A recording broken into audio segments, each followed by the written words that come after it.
Silver Star Nation Dallas Cowboys Draft Special. Hello, everyone. I'm Wes Moore. The 2019 draft is in the books. The Dallas Cowboys came into the draft with 6 picks and left with 7 players. This half hour, we'll break down the notable names and grade the Cowboys draft. Joining me from the Star in Frisco are Mickey Spagnola and Brad Sham. Dallas didn't have a draft pick on day one, so we had to wait until Friday night for the Cowboys' first pick, and they went on the defensive line, taking Trysten Hill at 58 overall. Mickey, you told me last week, give me the best overall player at 58. Did the Cowboys do that? Well, I think they, at that point, they did, and it was a defensive tackle.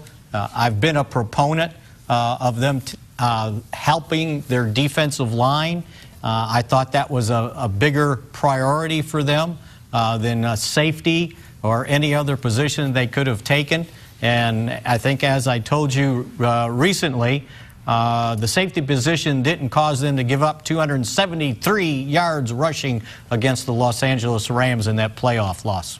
Yeah, I think that's right. And the question of whether they took the best player, we will know the answer to that sometime in the next 3 years, because you have to then compare Trysten Hill to every other player that was drafted him after that happened. So if on their board they took the best player, and you can look down through what they did with the rest of the draft and make a case for their being true to their board, and if that's what they did, then they took the right guy.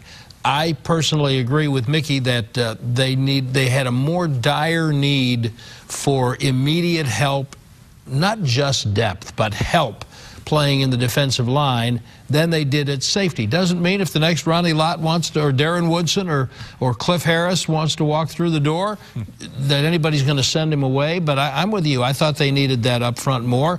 And so I'm not concerned about the stories you heard about Trysten Hill and his getting along with the coaching staffs, because those things work both ways. And I think Rod Marinelli made it very clear to him what's expected, and he seemed to embrace it. Yeah, and the other thing on Trysten Hill, Wes, is the fact that while he didn't start this past season, he played as many games in a backup role as he did when he was starting. And the other thing that I think people need to know is the Cowboys didn't just check the staff at Central Florida from this past season. They went back and checked with Scott Frost, the previous head coach who recruited him there, and he advocated highly for his defensive tackle.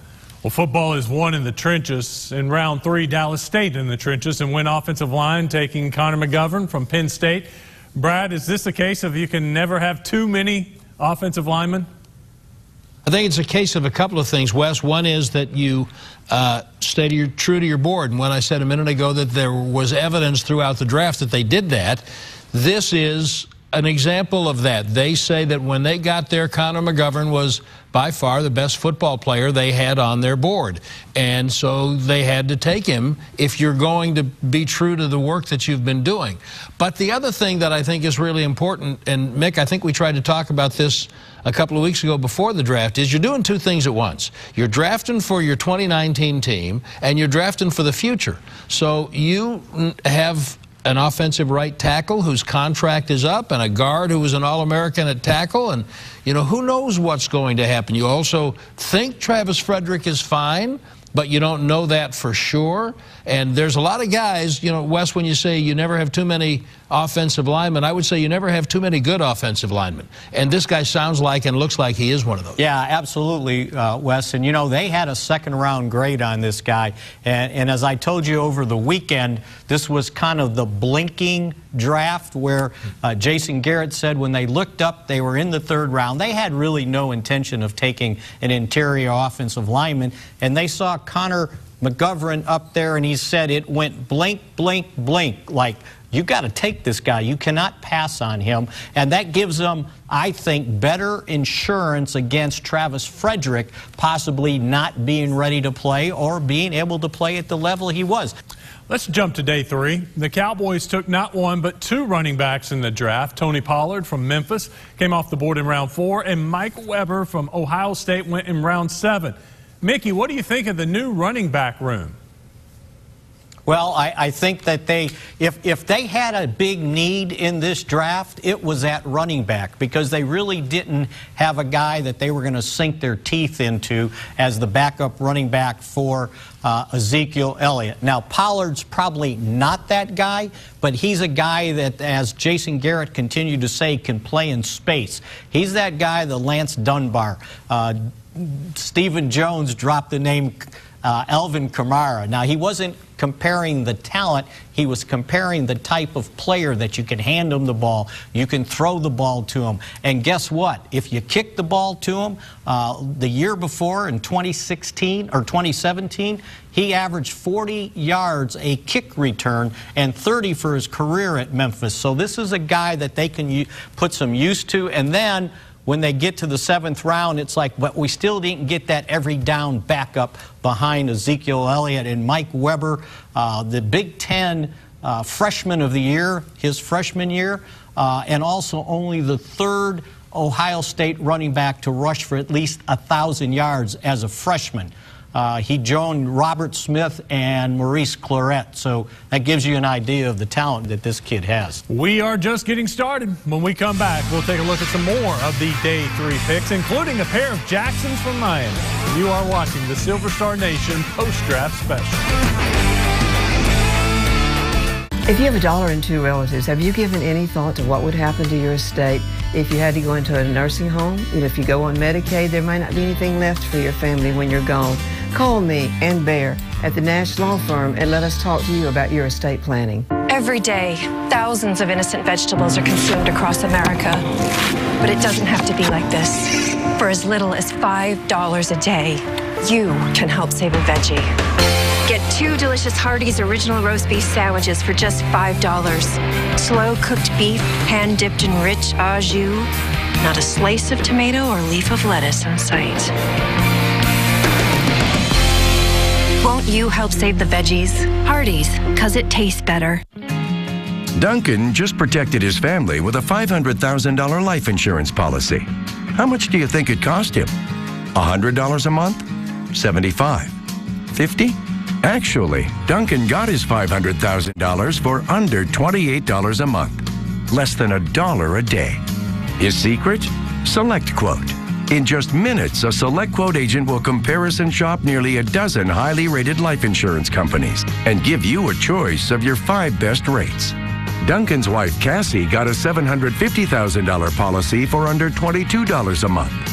Give your family the security it needs at a price you can afford. Since 1985, SelectQuote has saved over 1 million families millions of dollars on life insurance. Call now. Call 1-800-475-4183. That's 1-800-475-4183. Again, that's 1-800-475-4183. If you have a dollar and 2 relatives, you don't want your family fighting over your stuff. You know, greed breaks up families. Don't let that happen to your kids. Come and spend some time with us, me and Bear, and talk to us about your family and your estate planning. Let us help you now, the Nash Law Firm. This is the Silver Star Nation Dallas Cowboys Draft Special. The Cowboys used their top pick to shore up the defensive line, but had other spots to fill heading into Day 3. They turned to the U in round 5, taking a pair of Jacksons, cornerback Michael and defensive end Joe. Brad, it's not the Jackson 5, but the Jackson 2. Your thoughts on the teammates from Miami? Well, they're going to get an opportunity, and sometimes those guys, and this is the case with some of the other ones, Wes, that they picked a little bit later, sometimes those guys really blossom. The fact that they were not picked higher doesn't bother me a bit when you look both at what the Cowboys coaching staff continuously says about once you're here, it doesn't matter how you got here. It matters what you do with your opportunity. And the fact that some of the best players in the history of the franchise weren't drafted by anybody. So where they were drafted doesn't bother me. Now, the other side of that coin is that where they were drafted is a reflection of what the entire NFL thinks of the body of work that they put in during their collegiate careers. Mike Jackson's going to get an opportunity to compete at corner. You know, you love their attitude. They all say the same thing, but you have to love the attitude. Michael Jackson says, I'll play corner, I'll play slot, I'll play safety. You tell me where you want me, and I'll go take it on. And that's great. And he's got the physical traits that the coaching staff likes. So he's going to get an opportunity. And again, we talked about the young guys who you need to plug in. Mick, we talked about it in the offensive line. You have to keep an eye on Byron Jones with his hip surgery. His contract's up. Anthony Brown's contract. Nobody talks about Anthony Brown, who was a 6th-round pick himself. Now he's a very valuable member of the secondary, and his contract is up. So you have to keep replacing them, and that's why I like training camp now. You're going to get a chance to see Michael Jackson play in camp every day and play in these preseason games, and the same thing with Joe Jackson. And they say about him that they see him immediately as a left end. That, to me, is a run-stopping player, and I like that. You have to be able to, when you take DeMarcus Lawrence off the field, people forget what a great run player he is, and you don't want to give that up. And I'm not sure that they didn't in the past, and if he can step in and do that, then there's a place for him. Let's talk about the 2 other late-round defensive picks. Safety Donovan Wilson from Texas A&M and defensive end Jason Jelks from Oregon. Mickey, a lot of draft experts thought Dallas would choose a safety a lot earlier. What does this say about Wilson and the current safeties? Well, I think it says something about the experts, that the experts didn't know what they were talking about, because the Cowboys had an opportunity to take Juan Thompson with their 2nd-round pick, and they had this meeting in the war room, and actually it was Chris Richard that spoke up and said, take the big guy. Take the big guy. He will make my safeties play better. So the safety position wasn't quite as big a priority to the Cowboys as it was to the people that looked at their roster, and everybody wants to just kind of throw Jeff Heath to the side. They like Jeff Heath. They love Xavier Woods. So when they drafted Wilson, he's kind of a thumper. He's a strong side guy, a strong safety guy. And to me, you don't spend a high pick on a strong safety. And so we'll see what this guy is able to do. And then from Jelks, when they got to that point in the 7th round, it was another guy they said the light went off. Blink, blink, blink. Oh, why is this guy here? Let's take him. He's got a dimension that gives him an opportunity to make the roster. The Cowboys have seen some undrafted free agents blossom into stars. Tony Romo, Miles Austin, Cole Beasley, they come to mind. No one expected these guys to become stars. Otherwise, they'd have been picked higher. Mickey, do any of Dallas's post-draft pickups stand out to you? I really like Daniel Wise. Well, and I think they do too. What I normally do, Wes, is I follow the money.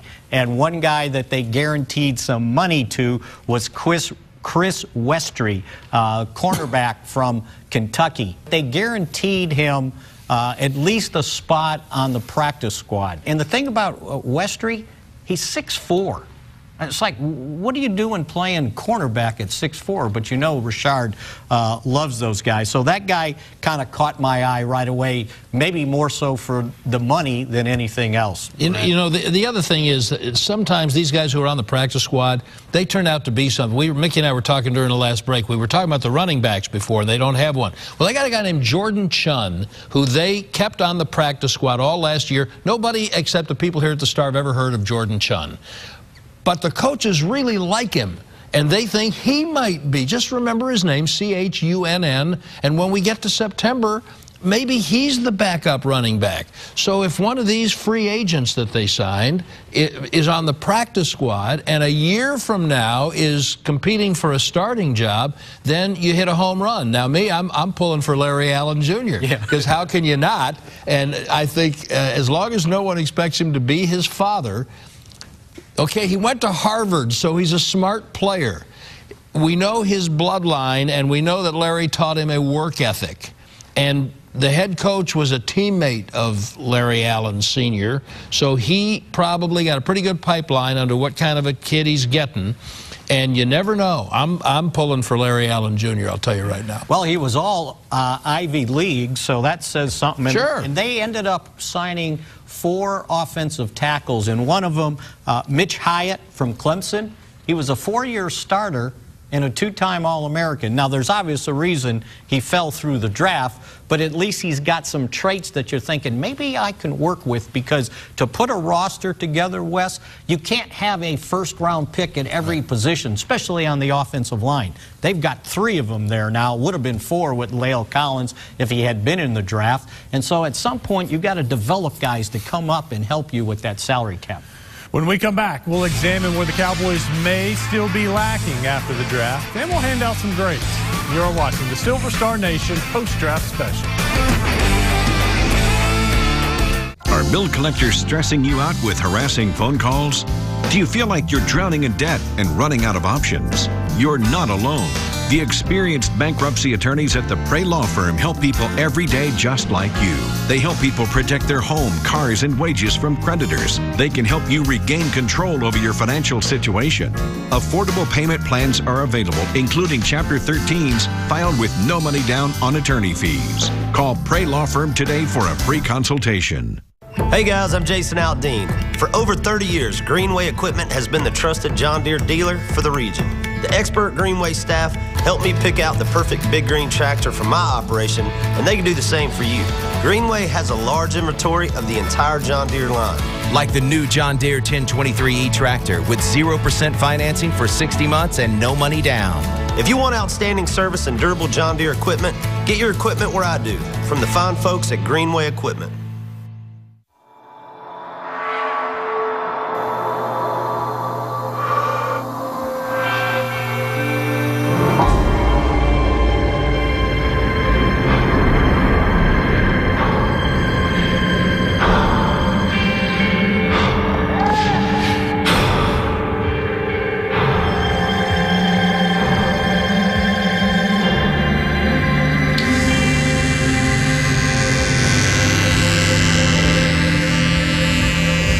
Cancer may be tough,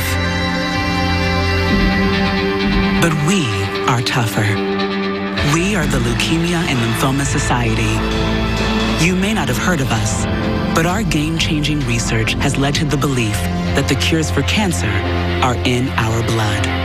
We are the Leukemia and Lymphoma Society. Beating cancer is in our blood.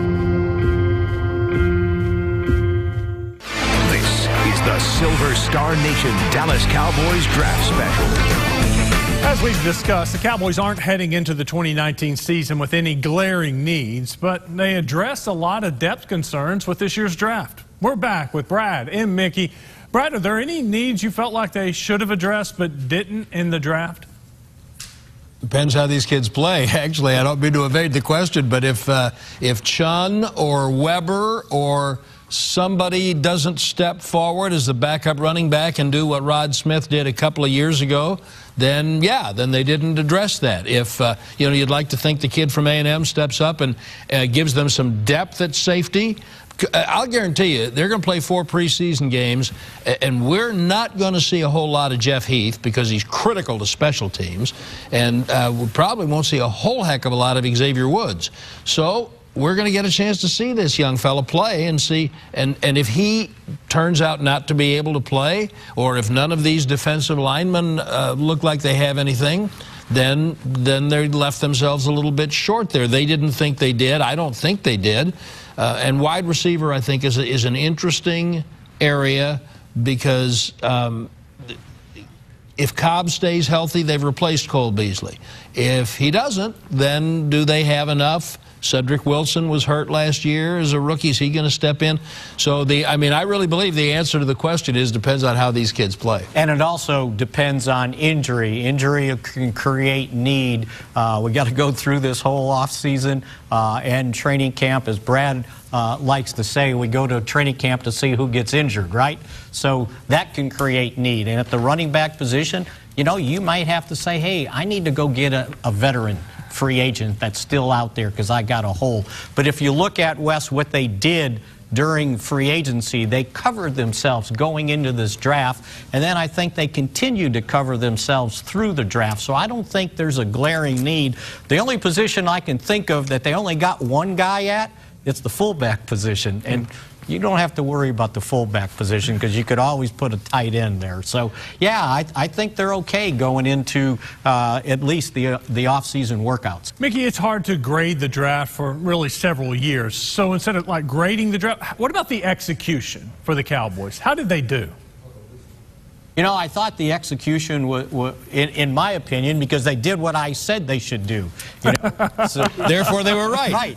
And that's what happens with everybody that gives grades, right? If they did what the experts say they should have done, they get a good grade. If they didn't, then they don't get a good grade. I said they needed to support that defensive line. That was my concern after losing David Irving. I think Maliek Collins is a fine player, but he's had trouble staying healthy. And then you had to look at what's behind Maliek Collins. And to me, it was just guys. Unless they wanted to move Tyrone Crawford inside, do we want to play him inside? Do we want to play him outside? Because if you look at it, he started 7 games at defensive tackle, the last 9 at defensive end because they couldn't find anybody on the weak side to play the run. So, and not knowing what Randy Gregory's going to be and any of these young guys are going to step up, I just thought they needed bodies there. So to me, they did what they should have done. And then when they got to the 3rd round, taking that offensive lineman, I got no problems with that whatsoever. Because if you look back at Cowboy past teams, when you look at the 90s, some of these guys didn't even get drafted that started on a Super Bowl team. And I can tell you 2 of them, Mark Tuinei and Nate Newton, right off the top of my head. And Wes, I love the way you asked the question because it's really the most important part. I think it's ridiculous that people who are not in the business of scouting and selecting players give grades 2 days after a draft when we're not going to know for 3 weeks. A friend of mine, I have a young friend who's a college student who's a big New York Giants fan, and because I knew she was upset, I sent her a picture of Daniel Jones, and she sends me back, she's brutal, just brutal. What do you think? And I said, well, you have to take your guy. Whether you're right or wrong, you'll find out, but you have to take your guy. And then I heard an interview on a national radio show with Dave Gettleman, the general manager of the Giants, and he said, we took our guy. That's the guy we like. Now, maybe they're right, maybe they're wrong, but you have to take your guy. And so in answer to your question, Wes, about the Cowboys' execution, they very clearly have had enough of giving up too much to move up too far or of reaching for a player. I don't know if there's 1 or 2 of these guys who, all of these draft experts who've never done it for a living, graded a player the Cowboys drafted significantly lower than where they took them. And that's become a trend. That's how they draft now. So I think their execution, I think you're right, Mick. I think their execution, which means stick to your guns and stick to your board. And if you got the wrong scouts and they're doing a bad job, get new scouts. That's what the Raiders are going to do. They send everybody home. But yeah, I thought they executed their plan. When we come back, we'll examine the first-round pick that wasn't. You are watching the Silver Star Nation post-draft special. It's in our nature to explore the possibilities and embrace the unknown. We travel the same road, knowing the unexpected may occur. When you need us, we'll be there. If you're injured in a motorcycle accident, call 1-800-LAW-TIGERS, Arkansas's motorcycle lawyers. What's your more? With Powerball drawings of at least $40 million every Wednesday and Saturday, more of the life you want is waiting. Get your ticket to more. What's your more? With Mega Millions drawings of at least $40 million every Tuesday and Friday, more of the life you want is waiting. Get your ticket to more. Sweet, juicy flavor. Local, organic. As one of America's largest produce buyers, Kroger gets the pick of the crop at savings we pass on to you. That's peak of the season freshness, priced right.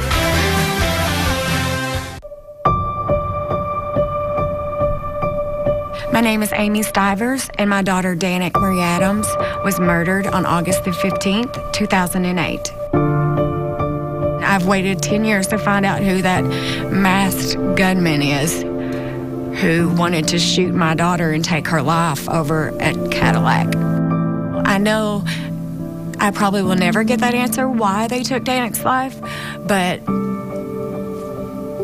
I'm not going to stop until I find out why. I'm not going to stop until there's some kind of justice, until I have some kind of idea of who took my baby. I'm not going to stop until I find out.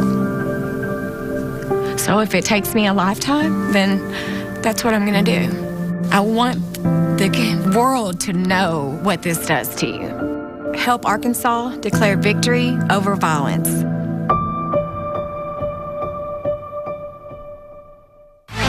This is the Silver Star Nation Dallas Cowboys Draft Special.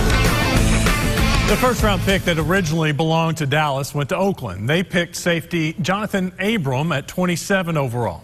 Dallas, of course, has Amari Cooper instead, and they're quite thrilled about it, as you can see from this video the team posted Thursday night. Take a look.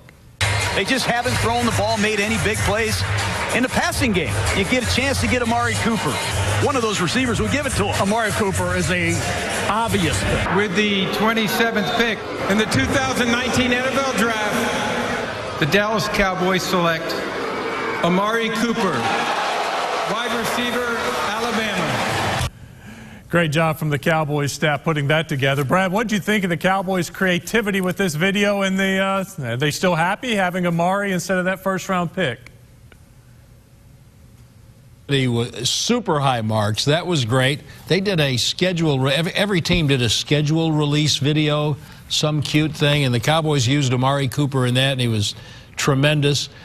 Here's the thing: they did this homework back before the trade deadline in October, because I'll let Mickey tell you about the wide receivers who were picked in the draft, but they knew that there was nobody, probably not only who was going to help them as quickly as Amari Cooper, who they would take in the draft, but as good. But not only did they know that, they knew that there was not a wide receiver in veteran free agency who was going to be able to duplicate what Amari Cooper could do. And Wes, to give you an example of what Brad's talking about, first of all, if the Cowboys don't have Amari Cooper last year for that second half, they're not 10-6. They're not winning the NFC East, and they're probably drafting somewhere between 10 and 15. And if you look at the wide receiver draft, no wide receiver went to the 25th pick, Oklahoma's Marquise Brown. So that kind of tells you what was in the wide receiver crop for this draft. And it certainly is not an Amari Cooper, and none of those guys, as Brad said, are going to come with 4 years of experience. So I think they're ecstatic with the trade they made and what they've got compared to what they would have gotten in this draft. Brad, Mickey, thank you. Great job. That'll do it from here. We'll be following these draft picks throughout the summer and heading into training camp. We'll see you next time for the Silver Star Nation preseason special. It'll be here before you know it. Good night, everybody.